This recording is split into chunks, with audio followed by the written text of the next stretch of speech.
Hello everybody, welcome back to Vinni की दुनिया। Hope all of you are doing great.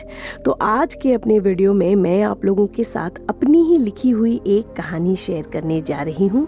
इस कहानी का नाम है केंद्रित। तो चलिए अपनी आज की इस कहानी को शुरू किया जाए। एक व्यक्ति अपने बच्चे की आदत से बहुत परेशान होता है। उसके बच्चे की आदत होती है कि वो किसी भी कार्य को पूरा नहीं करता। आधे अधूरे में ही वो उस कार्य को ये कहकर छोड़ देता है कि इसमें मेरा मन नहीं लगता। पिता अपने बच्चे की आदत से परेशान होकर यहाँ वहाँ कई लोगों से मिलता है और इसके बारे में कई सारी जानकारियाँ भी बढ़ाता है कि इस आदत से किस तरीके से छुटकारा पाया जाए। फिर एक दिन कुछ लोग उसे बताते हैं कि पास ही एक बहुत विद्वान व्यक्ति रहता है जिसके पास हर परेशानी का हल है। लोगों की बात सुनकर वह व्यक्ति उस विद्वान इंसान से मिलने चला जाता है। जब वो उनके घर पहुंचता है तो देखता है कि एक आदमी उनके घर की पुताई कर रहा है, यानी कि वाइट वॉश। वो आदमी पूरी तरीके से पेंट में सना होता है। मैं यहाँ अपनी परेशानी के निवारण के लिए आया हूँ। क्या आप बता सकते हैं कि इस घर के मकान मालिक कहाँ हैं? पेंट करने वाला व्यक्ति उस पिता को अंदर जाकर बैठकर इंतजार करने के लिए कहता है। वह पिता अंदर जाता है, बैठ करके उस विद्वान व्यक्ति का इंतजार करता है।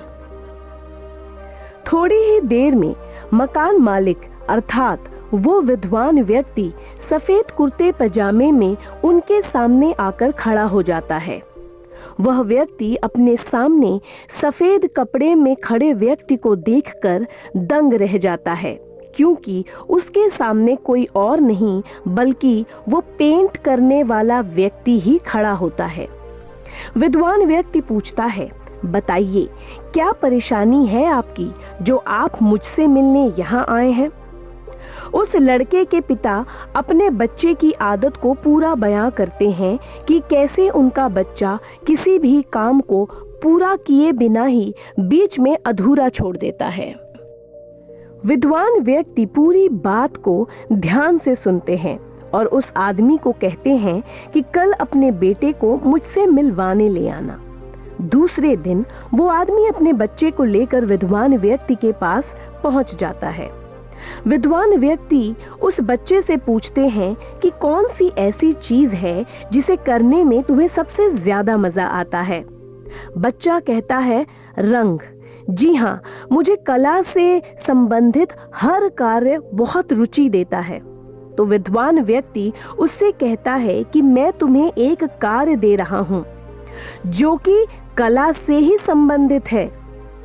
तुम्हें इन 10 गमलों को रंगना है, लेकिन एक बात का ध्यान रखना है कि जब तुम इन गमलों को रंग रहे होगे तो तुम्हारे मन में कोई विचार नहीं आना चाहिए। अगर तुम्हारे मन में कोई विचार आए तो तुम इस कार्य को वहीं रोककर फिर शुरू से शुरुआत करना। यह विद्वान व्यक्ति की बात सुनकर लड़का हामी भरता है और अपना कार्य करना शुरू कर देता है।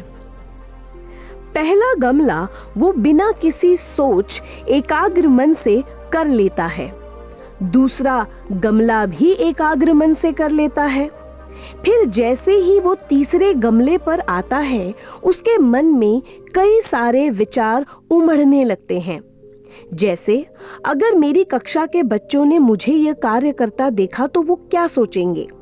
तभी उसे विद्वान व्यक्ति की बात याद आती है कि अगर तुम्हारे मन में किसी भी तरीके का विचार आए तो तुम इस कार्य को वहीं रोक देना और फिर शुरू से शुरुआत करना।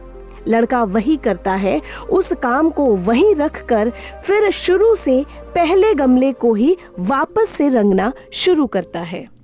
फिर 4 गमलों को तो वो अच्छे से रंग लेता है, परंतु 5वां गमला शुरू करते ही उसके मन में फिर से कई सारे विचार उत्पन्न होने लगते हैं।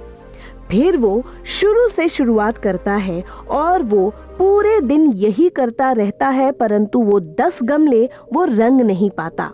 अंततः वो थक कर बैठ जाता है। तभी विद्वान व्यक्ति वहां आता है, लड़के को निराश देख उससे पूछता है कि क्या हुआ, तुमने गमले को रंगा नहीं? लड़का बताता है कि जब भी मैं रंग करना शुरू करता हूँ तो 2-3 गमले तक तो मेरे मन में कोई विचार नहीं आता, परंतु जैसे ही मैं धीरे धीरे आगे बढ़ना शुरू करता हूँ मेरे मन में कई सारे विचार आने शुरू हो जाते हैं और मैं समझ नहीं पाता कि मैं क्या करूँ। विद्वान व्यक्ति लड़के को बताते हैं कि तुम्हारे मन में इस तरह के विचार इसलिए आते हैं क्योंकि तुम अपना काम जल्दी से जल्दी निपटाकर मुझसे मिलकर अपने प्रॉब्लम का सल्यूशन सुनना चाहते हो, इसलिए इस काम में तुम्हारा मन नहीं लगता, जबकि ये काम तुम्हारे ही मनपसंद का काम है। असलियत में तुम्हारे ही साथ नहीं बल्कि लगभग सभी के साथ यही प्रॉब्लम होती है कि हम अपने प्रेजेंट के हर काम को उसके फ्यूचर रिजल्ट के तहत ही करते हैं, जिसकी वजह से हम अपने प्रेजेंट को 100% न देकर आने वाले भविष्य के रिजल्ट के बारे में सोचते हैं, जिसका हमें पता ही नहीं कि वो आएगा भी या नहीं। अगर हम बिना कुछ सोचे, बिना दिमाग लगाए कि कल इसका क्या परिणाम होगा, अपने आज को ही मन लगाकर करें तो हम जो कर रहे हैं उसमें हमारा मन भी लगेगा और हम उसमें उत्तीर्ण यानी कि एक्सेल भी करेंगे। तो तुम्हें अपनी प्रॉब्लम का सल्यूशन मिल गया होगा कि क्यों तुम्हारा मन कुछ ही दिनों में हर कार्य से भर जाता है और तुम उसे बीच में ही छोड़ देते हो, क्योंकि तुम हमेशा उस कार्य से होने वाले फायदे और नुकसान के बारे में सोचते हो, अतः उसे बिना किसी नाप तोल के मन लगाकर नहीं करते। तो होप करती हूँ कि ये कहानी आपको अच्छी लगी होगी।